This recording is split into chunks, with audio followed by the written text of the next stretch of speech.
So this is going to be a review of the Salewa Crow GTX, and it's fit review. Awesome flexibility in the back. It's not really neoprene, but it's like a soft kind of elastic type material back here, and it basically allows full range. Well, not quite full range, but you can point your toes down, and it's comfortable. It does have like that. You're gonna feel it stretch a little bit, but it's comfortable to point downhill.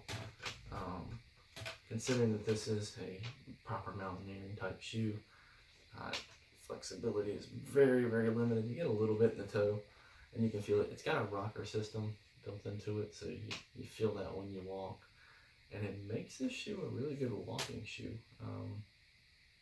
So if you have some crampon use, and you know you're gonna be using crampons, it's a really good option. I really do like this shoe. I like the fact that it's got so much breathability on the edges here.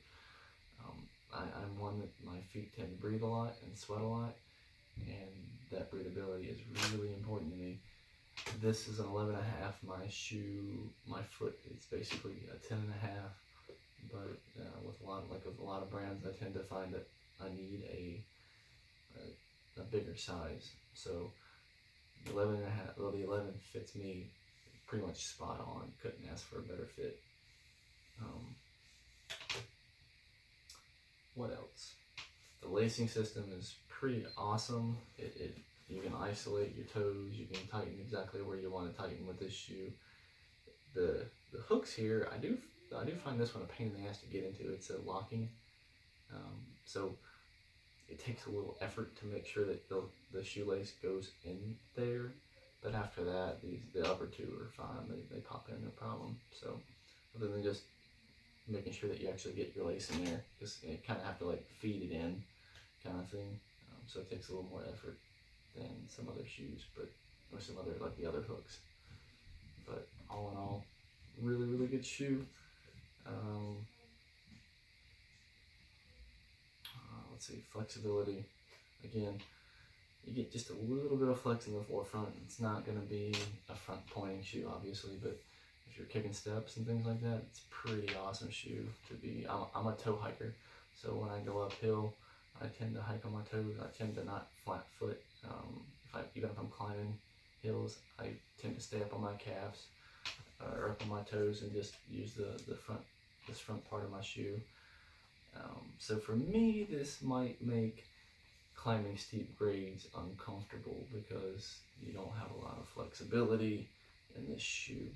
So I'm gonna have to change my angle to get that same contact patch. Whereas with something like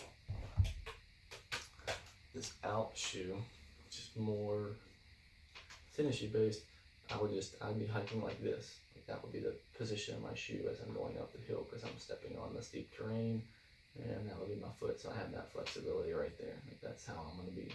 That's how I'm gonna be gripping with my toes like that, because I walk on my toes.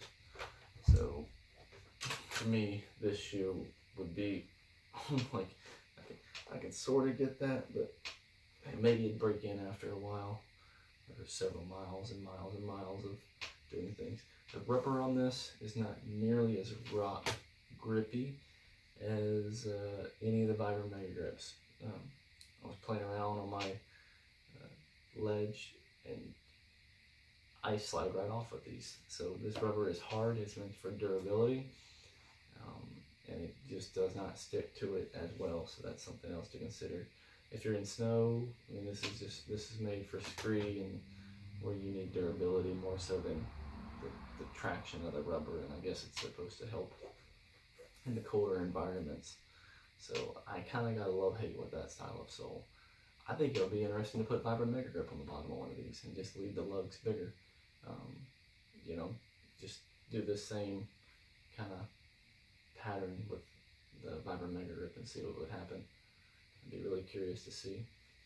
And maybe I'm off on that, but I know my girlfriend has the La Sportiva TRKs, the Trek shoes, and they got the Missoula sole, and I guess they changed the rubber compound in those because those things are pretty grippy. Like it's a lot softer than this, and it tends to stick to the rock really well. So she really likes those, and at that particular show, the La Sportiva TRK is a really good long distance / mountain capable / somewhat breathable shoe. Read a lot of reviews though saying it loses its waterproofness, which, yeah, you know, if it's just snow or you just want it to roll off the edges. So if you guys have any questions about this shoe or you want some specifics, there's not much else to say about it. It's got a nice rubber rad. It's glued to the leather in the front. And it goes all the way around. You know, this shoe is pretty self-explanatory, but it is really comfortable and it fits really, really well. So, yeah, the Salewa Crow